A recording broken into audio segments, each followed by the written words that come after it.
우리 앞뒤 좌우로 잘 오셨습니다. 하나님의 은혜가 넘치길 바랍니다. 한번 인사 나누시겠습니다.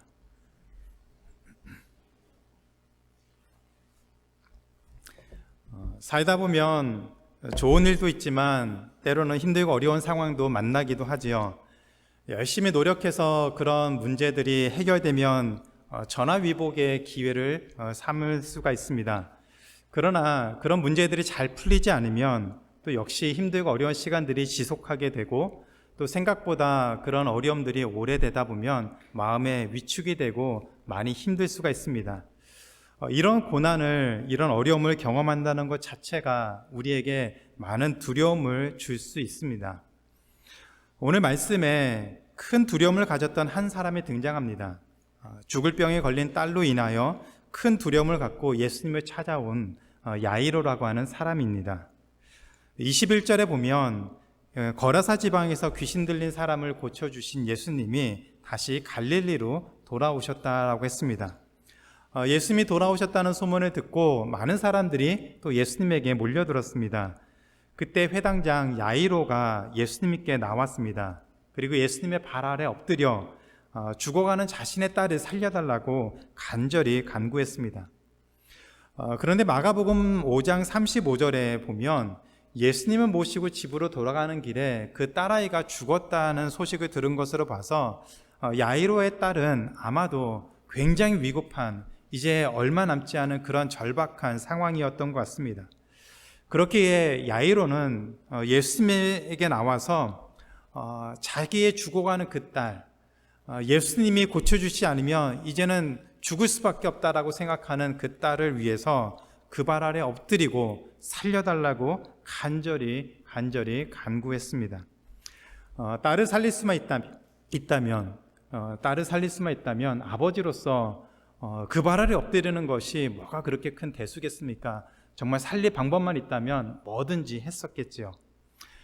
제 막내 예로가 태어난 지 100일도 안 되어서 박테리아에 감염이 되었습니다. 갑자기 열이 104도 이상으로 오르고 검은 눈동자가 돌아가고 흰자만 보이고 애가 아예 정신이 없게 혼미하게 되고 거의 기절하는 것처럼 그럴 정도가 되었습니다. 너무 당황이 되어서 앰뷸런스를 부를 겨를도 없고 그냥 차에 아이를 싣고 시속 100마일 이상으로 비상등 켜고 막 달렸습니다. 지금은 건강하게 자라서 참 감사한데 그때만 생각하면 정말 아찔하고 눈에 정말 속된 말로 뵈는 게 없었죠. 그런 모습들이 보이면서 이 야이로의 심정이 아마 저보다 더하면 더했지 정말 다급하고 절박한 심정으로 예수님에게 나왔던 것 같습니다. 아마도 자기 죽어가는 딸을 생각하면서 예수님에게 간절하게 절박한 심정으로 부르짖었겠지요. 다행히 그런 야이로의 모습을 보고서 예수님이 함께 가서 그 아이를 치료해 주겠다라고 말씀을 하셨습니다. 그리고 야이로의 집으로 향했습니다. 그러나 좀 전에 말씀드린 것처럼 집으로 가는 길에 야이로의 딸이 죽었다는 소식을 듣게 되었습니다. 그 아버지의 마음이 얼마나 찢어지고 얼마나 아팠겠습니까? 예수님을 모시고 가는 것도 이제는 의미가 없는 상황이었습니다. 이제 집에 가서 딸아이의 장례식을 치르는 일만 남았겠죠. 하인들도 당신의 딸이 죽었으니 더 이상 선생을 괴롭히거나 선생을 모시고 와도, 예수님 모시고 와도 아무 소용 없을 거라는 얘기를 했습니다. 모든 것이 끝난 것처럼 보였습니다. 그때 옆에서 이 모든 상황을 지켜보시던 예수님이 야이로에게 이렇게 말씀하셨습니다. 36절입니다. 예수께서 그 하는 말을 곁에서 들으시고 회당장에게 이르시되 두려워하지 말고 믿기만 하라. 두려워하지 말고 믿기만 하라. 사랑하던 딸이 죽어서 절망과 좌절과 그 슬픔 가운데 있던 야이로에게 두려워하지 말고 믿기만 하라는 그 말씀이 귀에 들어올까요? 여러분 같으면 그런 말씀이 귀에 들어오겠습니까? 어떻게든 살려보려고 예수님을 찾아서 그 딸아이에게 가고 있는 그 시간에 딸이 죽었습니다. 딸아이가 죽는 그 순간도 옆에 있지 못했습니다. 어떻게든 살려보려고 했던 그 노력으로 인해서 어쩌면 마지막이 되었을 그 순간에 아버지가 그 딸아이 옆에 있지도 못했습니다. 가슴이 무너지는 그 아버지에게 두려워하지 말고 믿기만 하라는 그 말이 정말 위로가 되겠습니까? 여러분 같으면 그런 말을 들었을 때, 그런 상황에서 그런 말을 들었을 때 이해가 되십니까? 사랑하는 딸이 죽어서 마음이 아프고 상심이 크시겠습니다. 어떻게 말로 표현할지 모르겠습니다. 차라리 이런 말을 하면 그나마 위로가 될 텐데, 그 말도 사실은 크게 도움은 되지 않지만 그런 말도 아니고 왜 예수님은 두려워하지 말고 믿기만 하라고 하셨을까요? 두려워하지 않는 것은 그렇다 치고 딸이 죽은 그 상황에서 도대체 무엇을 믿으라고 하는 것일까요? 하나님은 이 사건을 통해서, 이 야이로의 그 죽은 그 딸의 사건을 통해서 두려울 때 믿음을 붙잡는 신앙에 대해서 세 가지 사실을 가르치고 있습니다. 두려울 때 믿음을 붙잡는 신앙에 대한 세 가지 원리를 같이 한번 살펴보겠습니다. 첫 번째는 두려울 때 믿음을 붙잡는 신앙은 믿음을 바로 세우는 것으로 시작합니다. 믿음을 바로 세워야 두려울 때 믿음을 붙잡을 수 있습니다. 야이로의 부탁을 받은 예수님은 야이로의 집으로 향하셨습니다. 24절에 보면 수많은 사람들이 예수님께로 모여들어서 예수님을 애워싸고 서로 더 가까이 가려고 밀치면서 혼잡한 상황이었다라고 얘기를 합니다. 그때 12년 동안 혈루증으로 고통을 당하던 한 여인이 등장을 했습니다. 혈루증, discharge of blood라는 병인데 만성 자궁 출혈증이라는 병으로 불규칙하게 피가 계속 흐르는 그런 병입니다. 26절에 보면 이 여인은 어떻게든 이 혈루증을 고쳐보기 위해서 12년 동안 안 해본 일이 없다라고 했습니다. 많은 의사들을 찾아가서 온갖 치료를 다 받았지만 그로 인해서 돈은 돈대로 다 썼지만 결국 몸은 더 망가지고 더 좋지 않은 상황이 되었다라고 했습니다. 그러던 어느 날 이 혈루증 여인은 예수님에 대한 소문을 들었습니다. 예수님에게 찾아가면 고칠 수 있다는 그런 생각이 들었지만 그것마저도 쉬운 것은 아니었습니다. 구약 율법에 보면 혈루증처럼 여인이 계속해서 피를 흘리면 부정하다라고 그렇게 가르치고 있습니다. 부정한 사람은 다른 사람들을 만나서도 안 되고 다른 사람들을 접촉해서도 안 됩니다. 만약에 부정한 사람이 다른 사람을 만지면 그 만진 사람도 부정하게 되어서 사람들이 거하는 곳에 함께 거하지 못하고 일정 기간 동안 외진 곳에 홀로 살아야만 했습니다. 그래서 혈루증 여인은 공개적으로 예수님을 찾아올 수도 없었고 찾아온다고 해도 예수님을 만지거나 예수님이 이 여인을 만지게 해서도 안 되는 상황이었습니다. 그래서 아무도 모르게 예수님에게 다가가서 몰래 예수님의 옷자락만 만지려고 했습니다. 27절과 28절에 보면 이렇게 얘기합니다. 예수의 소문을 듣고 무리 가운데 끼어들어 와서 그의 옷에 손을 대니 이는 내가 그의 옷에만 손을 대어도 구원을 받으리라 생각함일러라. 예수님이 기도해 주지 않아도, 예수님이 안수기도 하지 않고 자신의 몸을 만지면서 하나님께 기도하지 않아도 예수님의 옷자락만 만져도 자신의 병이 나을 것이라는 확신을 가지고 몰래 예수님의 옷자락을 만졌다고 했습니다. 그런데 29절에 보니까 예수님의 옷자락을 만지자마자 혈루증 여인이 자신의 병이 나았다는 것을 바로 알 수 있었습니다. 혈루증 때문에 사람들에게 자신의 병이 나았다라고 기쁨을 나눌 수는 없었습니다. 그러나 속으로는 얼마나 기뻤겠습니까? 12년 동안 지긋지긋하게 자신의 모든 삶을 송두리째 망치게 된, 그렇게 만든 이 혈루증을 이제 완치하게 되었으니 얼마나 기뻤겠습니까? 그런데 그 순간 갑자기 예수님이 사람들을 향해서 이렇게 말씀하셨습니다. 30절입니다. 누가 내 옷에 손을 대었느냐?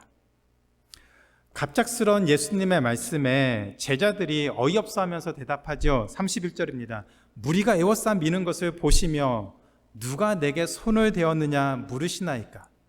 무슨 얘기입니까? 이렇게 수많은 사람들이 서로 밀치면서 서로 혼잡한 상황 가운데서 많은 사람들이 예수님의 몸에 손을 대었습니다. 우리도 예수님에게 손을 대었습니다. 그런데 누가 내 몸에 손을 대었느냐, 누가 내 옷에 손을 대었느냐라고 물으시는 그 말은 무슨 뜻입니까? 말이 됩니까? 그런 말이겠죠. 그런데 예수님의 그 질문을 듣고 두려움에 떨고 있었던 한 사람이 있었다라고 했습니다. 바로 혈루증 여인이었습니다. 33절입니다. 여자가 자기에게 이루어진 일을 알고 두려워하며 떨며 와서 그 앞에 엎드려 모든 사실을 말을 했습니다. 이 혈루증 여인은 예수님의 옷에 손을 대기만 해도 자신의 병이 나을 것이라는 분명한 확신을 가지고 있었습니다. 그래서 아무도 모르게 부정한 여인이었기 때문에 다른 사람들에게 공개적으로 말할 수도 없고 다른 사람들이 알 수 있도록 하면 안 되기 때문에 몰래 숨어들어서 뒤에서 예수님의 옷자락을 잠깐 만졌습니다. 그런데 정말로 자신의 병이 그 지긋지긋했던 이 혈루병이 낫게 되었습니다. 그런데 예수님이 이 사실을 알고 자신을 찾고 있으니 얼마나 그 마음에 두려웠겠습니까? 혈루증 여인은 예수님에게 나아가 이 모든 것을 말을 했습니다. 그러자 예수님이 혈루증 여인에게 이렇게 말씀하셨습니다. 딸아, 너의 믿음이 너를 구원하였으니 평안히 가라. 내 병에서 놓여 건강할지어다. 우리말 성경은 내 믿음이 너를 구원하였다고 번역을 했지만 원어의 의미는 구원을 받은 것이 아니라 병에서 나았다는 의미입니다. 내 믿음이 너로 하여금 너의 병에서 낫게 했다라고 하는 말입니다. 예수님의 옷자락을 만지기만 해도 자신의 병이 나을 것이라는 그 예수님에 대한 믿음 때문에 이 혈루증 여인의 병이 나았다라고 했습니다. 그런데 여기에 놀라운 사실이 한 가지가 있습니다. 누가 내 옷에 손을 대었느냐라는 예수님의 질문에 제자들은 수많은 사람들이 예수님의 몸에, 예수님의 옷에 손을 대었다라고 얘기를 했습니다. 혈루증 여인만이 아니라 많은 사람들이 예수님의 몸에 손을 대었다라고 했습니다. 그런데 거기 모인 많은 사람들 중에는 병이 있어서 여러 가지 문제가 있어서 예수님이 찾아와 예수님에게 그 병을 고쳐달라고 그 소원을 가지고 나온 사람들도 있었습니다. 그들도 예수님의 옷에 손을 대었습니다. 그러나 혈루증 여인을 제외하고는 그 누구도 그들의 병을 고침받은 사람들이 없었습니다.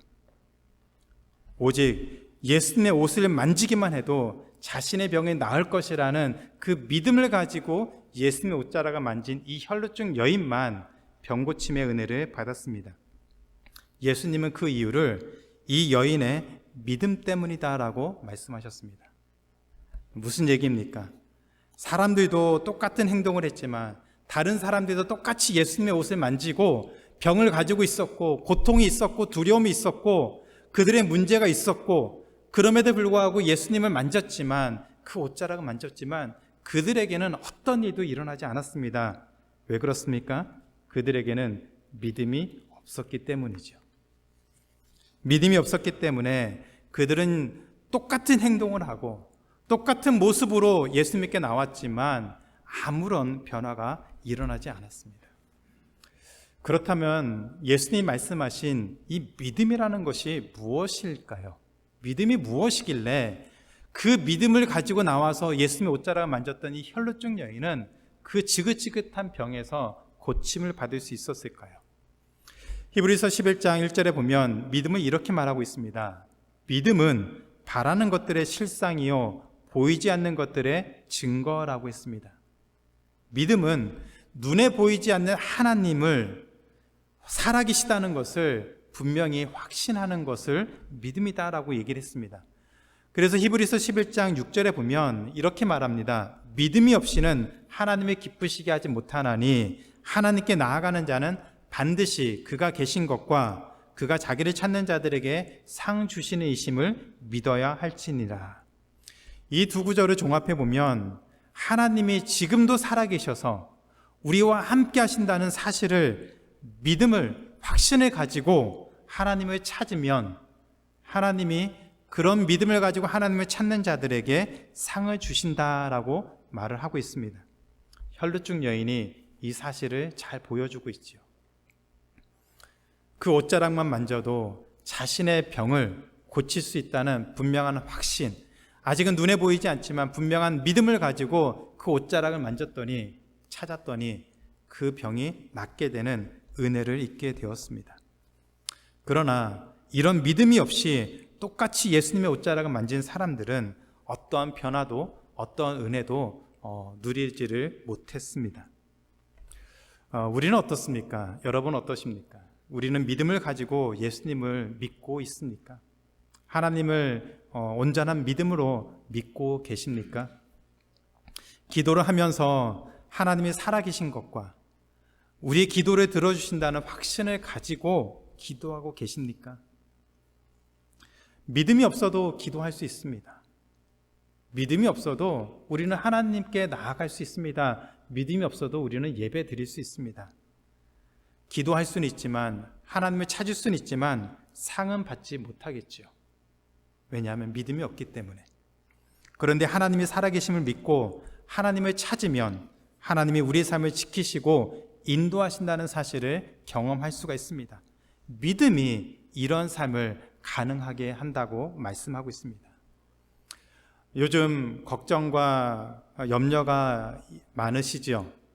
우리 주변에서 일어나는 일도 그렇고 세상이 돌아가는 일도 그렇고 또 가정의 어떤 상황도 또 자녀들의 일을 생각할 때마다 또 염려하고 걱정하는 일들이 있을 것 같습니다. 그때 하나님이 지금도 살아계셔서 우리와 함께 하신다는 그 믿음을 가지고 두려움 가운데 일어날 수 있는 우리 모두가 되기를 주님의 이름으로 축원합니다. 믿음이 없다는, 두려움이 없다는 것이 아니라 그 두려움 가운데서도 하나님이 지금 살아서 우리와 함께 하시기 때문에 그 믿음 때문에 두려움을 이길 수 있는 그 자리로 나아갈 수 있는 우리 모두가 되기를 기도합니다. 두 번째, 두려울 때 믿음을 붙잡는 신앙은 믿음을 전염시킵니다. 두려울 때 믿음을 붙잡는 신앙은 믿음을 다른 사람들에게 전하게 됩니다. 예수님은 옷자락을 만진 사람을 찾기 위해 걸음을 멈추시고 누가 내 옷에 손을 대었느냐라고 물으셨습니다. 그리고 혈루증 여인이 나타나실 때까지 기다리셨죠. 저는 이런 예수님의 모습이 참 짓궂다는 생각이 듭니다. 예수님 정도 되시는 분이시라면 이 혈루증 여인의 사정을 아셨겠죠. 왜 예수님에게 나왔는지, 왜 예수님의 옷자락에 손을 댔는지 그 사정을 충분히 아셨을 것 같습니다. 다른 사람들에게 말 못할 그런 사정을 충분히 아셨고 그로 인해서 그 능력이 나가서 병 고침을 받았다면 그 정도라면 알면서도 모른 척할 수 있는 그 정도의 여유와 그 정도의 그 좀 마음이 있으면 참 좋지 않았을까라는 생각이 듭니다. 그런데 예수님은 굳이 이 여인을 모든 사람 앞에 공개적으로 나타나도록 하셨습니다. 게다가 지금 죽어가는 그 딸을 생각하면서 한시라도 빨리 예수님 모시고 집으로 가고 싶은 그 야이로에게 누가 내 옷에 손을 대었느냐고 말씀하시면서 기다리는 그 예수님의 모습은 정말 답답하게 보일 것 같습니다. 이렇게 지체한 것 때문에 야이로의 집으로 가는 길에 어쩌면 야이로의 딸이 죽었을지도 모르겠습니다. 조금이라도 일찍 갔으면, 그런 것 없이 빨리 서둘렀다면 아마 딸이 죽기 전에 그 집에 도착했을지도 모르겠습니다. 그런데 딸이 죽었다는 소식을 듣고 절망하고 낙심한 야이로에게 예수님이 5장 36절에서 두려워하지 말고 믿기만 하라고 하셨습니다. 예수님이 만약 우리에게 이런 말씀을 하셨다면 아마 우리는 이런 식으로 반응을 보이지 않았을까 생각합니다. 누가 옷을 만졌는지 찾지 말고 서둘러 가셨으면 내 딸을 살렸을 수 있을 거 아닙니까? 예수님 정말 원망스럽습니다. 이제 다 끝났습니다. 예수님 필요 없습니다. 아마 모든 상황들이 정리가 되었고 딸은 죽었고 이제는 할 수 있는 것이 아무것도 없다고 생각하는 그 시간에 두려워하지 말고 믿기만 하라는 말, 그 말을 들었을 때 아마 우리는 어쩌면 예수님 이제 끝났습니다. 예수님이 더 이상 필요 없습니다. 그렇게 말하면서 조용히 집으로 돌아가지 않았을까요? 그런데 야이로는 두려워하지 말고 믿기만 하라는 그 예수님 말씀에 순종했습니다. 딸의 죽음에 대한 소식을 들은 상황에서 어떻게 야이로는 예수님의 그 말씀에 순종하고 예수님 모시고 집으로 갈 수 있었을까요? 야이로에게 특별한 믿음이 있어서 그랬을까요? 그것보다 혈루증 여인의 믿음을 바로 눈앞에서 확인했기 때문입니다. 예수님이 혈루증 여인을 공개적으로 찾으신 이유는 야이로에게 이 혈루증 여인의 믿음이 필요했기 때문입니다. 오직 믿음으로 예수님의 옷자락을 만진 여인에게만 병고침의 능력이 나타났다는 그 사실을 알려주기 위해서였습니다. 이 모든 상황을 예수님과 가장 가까이에서 지켜보고 듣고 경험했던 그 사람이 바로 야이로였습니다. 믿음으로 병을 고친 혈루증 여인과 그 여인의 믿음을 보고 예수님 말씀을 들은 야이로는 예수님 말씀하신 것처럼 두려워하지 말고 믿기만 하라는 그 말씀을 듣고 순종했습니다. 이 사실을 보면서 우리는 믿음은 전염된다라는 그 사실을 기억해야 됩니다. 믿음은 전염됩니다. 혈루증 여인이 없었다면 야이로는 믿음이 무엇이었는지 몰랐겠지요. 예수님의 말씀도 야이로에게 아무 의미가 없었을지도 모르겠습니다. 그러나 눈앞에서 이 혈루증 여인의 믿음을 보고 경험한 야이로에게 예수님이 두려워하지 말고 믿기만 하라는 그 말씀을 하셨을 때 야이로는 혈루증 여인의 그 믿음을 고백할 수 있었습니다. 왜 그렇습니까? 그 여인의 믿음을 눈앞에서 보았기 때문이죠. 그래서 믿음의 길을 먼저 걸어가는 신앙인의 삶이 참 중요합니다. 자녀들에게 믿음의 부모님이 어떻게 살아가는지가 참 중요하다라는 생각을 합니다. 교회 어른들이 우리 자녀들에게, 청년들에게, 젊은 세대들에게 어떻게 믿음 생활을 해야 되는지, 어떻게 믿음을 붙잡고 살아가야 되는지를 몸소 살아가는 그 모습, 그 삶의 모습들이 너무나도 중요합니다. 이민 1세대 부모님과 어른들이 믿음을 살아가는 그 모습들을 자녀들이 볼 수 있도록, 그 다음 세대들이 볼 수 있도록, 눈으로 확인할 수 있도록 믿음의 삶을 먼저 살아가셔야 합니다. 믿음의 길을 먼저 걸어가는 것이 그 뒤를 따르는 자녀들과 다음 세대들이 믿음의 삶을 살 수 있도록 만드는 길입니다. 함께 식사할 기회가 있으면, 또 함께 나눌 기회가 있으면 자녀들에게 한 주간 동안 우리가 믿음으로 살았더니, 믿음을 붙잡고 살았더니, 지난 우리의 삶을 보면서 믿음 때문에 살아왔더니 하나님이 우리에게 주신 은혜가 어떠한 것인지 그것을 자녀들과 나누시기 바랍니다. 하나님의 은혜가 없이는, 하나님을 믿는 그 믿음이 없이는 한순간도 살아갈 수 없는 그런 연약한 우리의 삶을 자녀들에게, 또 젊은 세대들에게 나누고 함께 믿음의 길을 걸을 수 있도록 믿음을 전염시키는, 나눠주는 그런 삶을 먼저 사시기를 바랍니다. 믿음은 전염됩니다. 다시 한번 따라해 보실까요? 믿음은 전염됩니다. 우리 옆에 앞뒤로 한번 같이 건면해 보셨으면 좋겠습니다. 믿음은 전염됩니다. 네, 기억하시기 바랍니다. 믿음은 전염됩니다. 한 사람이 믿음의 삶을 살면 그 믿음의 삶을 보고 따라오는 사람이 반드시 있습니다.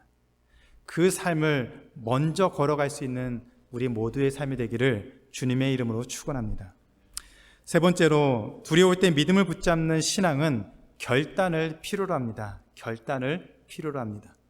혈루증 여인은 자신의 부정함에도 불구하고 예수님께 나와 몰래 있지만, 아무에게도 말하지 않았지만 예수님께 나와 몰래 옷자락을 만지기로 결단했습니다.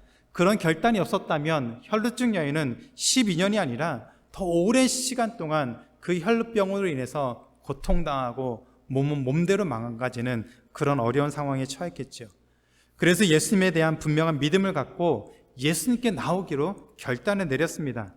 그로 인해서 12년 동안 자신을 그렇게 힘들게 하던 그 질병으로부터 고침받을 수가 있었습니다. 야이로도 마찬가지였습니다.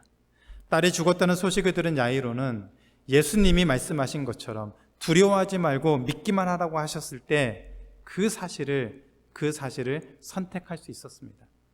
사실 야이로에게는 두 가지 선택의 옵션이 있었습니다. 첫 번째는 딸의 죽음을 알려준 사람들의 말처럼 더 이상 예수님을 귀찮게 하지 않고 그냥 집으로 가서 딸의 장례식을 치를 수가 있었습니다.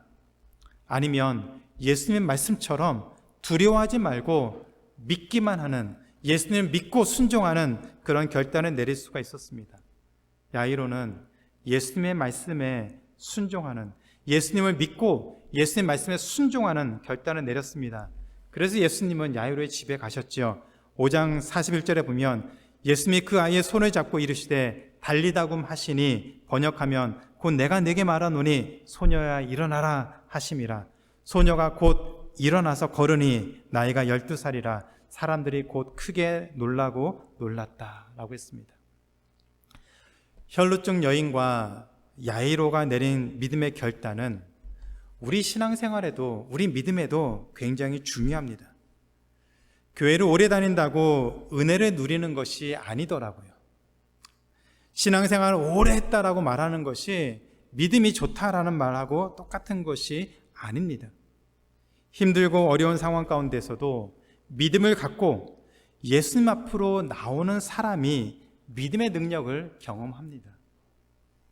힘들다 입버릇처럼 하면서 모든 것이 힘들고 싫다라고 하면서 그냥 넋놓고 살아가는 것, 그것이 믿음의 삶이 아니고 힘들고 어려운 삶 가운데서도 믿음으로 일어서려고 결단하고 한 걸음 내딛는 것이 믿음의 삶이고 믿음의 결단입니다.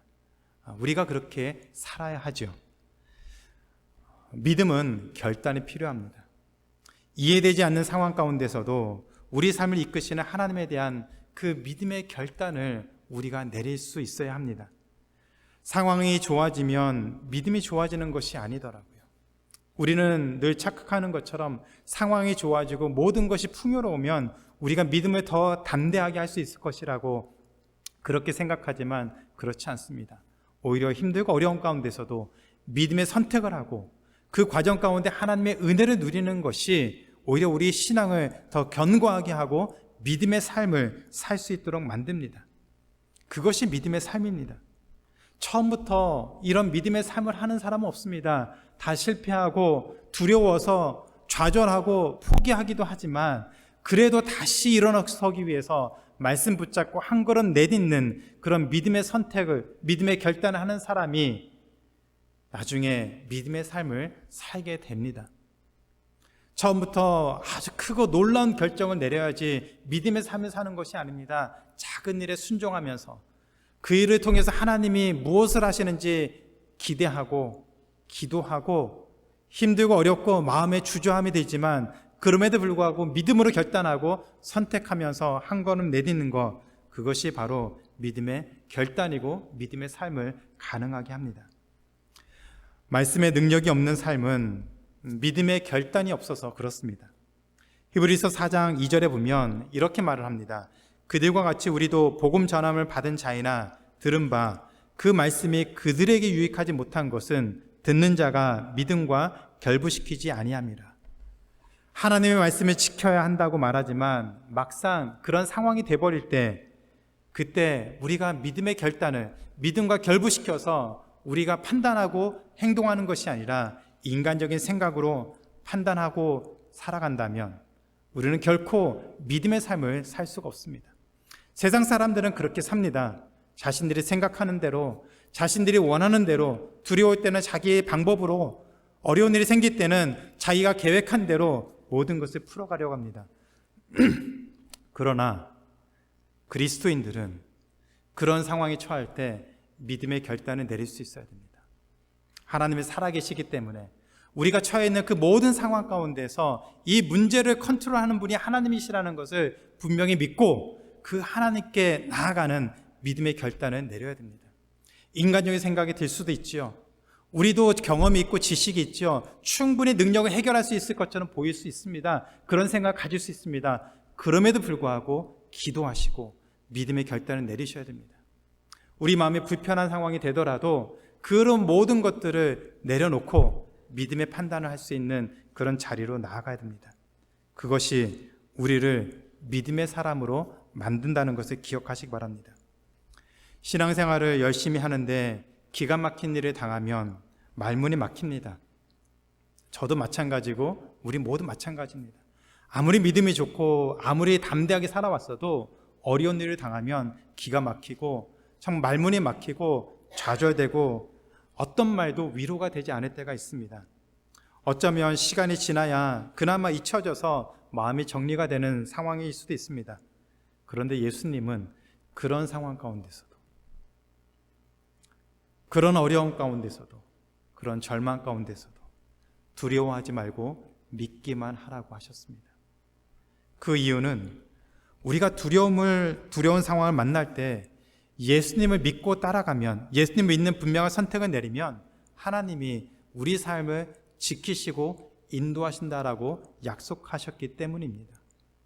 우리가 능력이 있어서 두려운 상황을 극복하는 것이 아니라 때로는 우리 능력 밖의 일을 당할 때에도 우리가 하나님에 대한 분명한 믿음을 가지고 결단하고 선택하고 나아가면 하나님이 우리 삶을 지키시고 인도하신다라고 약속하셨습니다.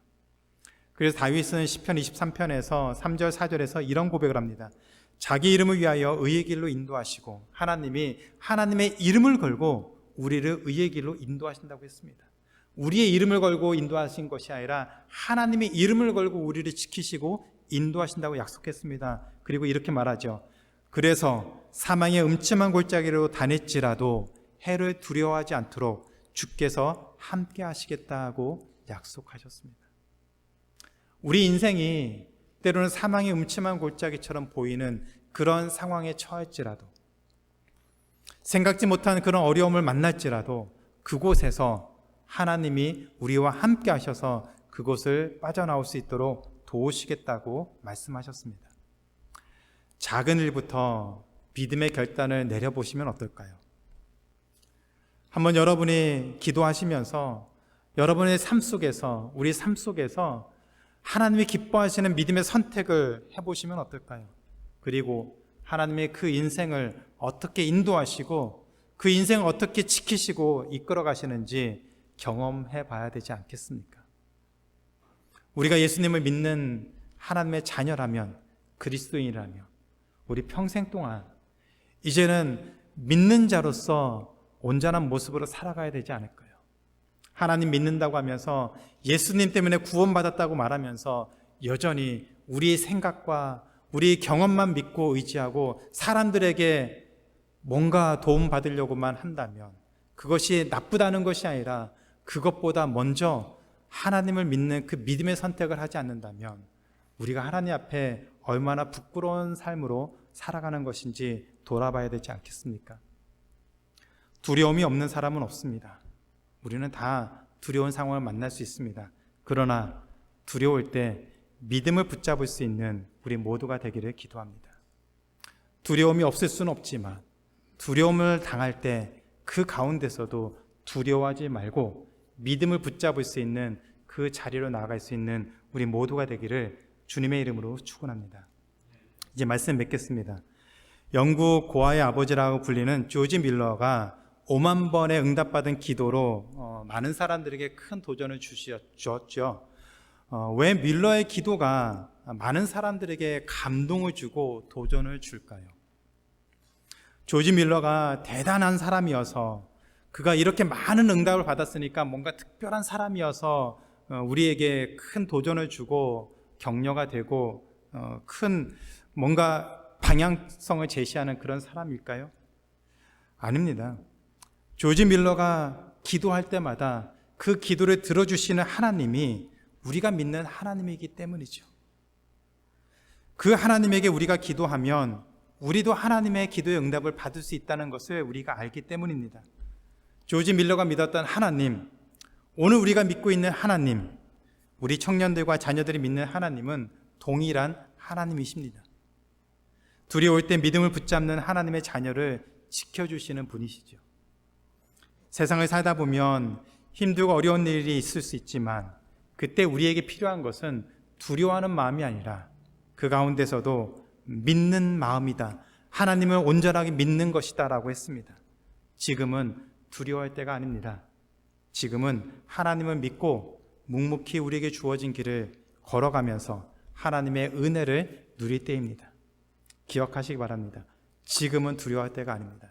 지금은 두려움 가운데서 믿음을 붙잡아야 할 때입니다. 한 주간 동안 우리가 경험하고 부딪히는 모든 상황 가운데서 두려움을 줄 수 있는 그런 상황 가운데서 믿음을 붙잡기로 선택하는 우리 모두가 되기를 주님의 이름으로 축원합니다.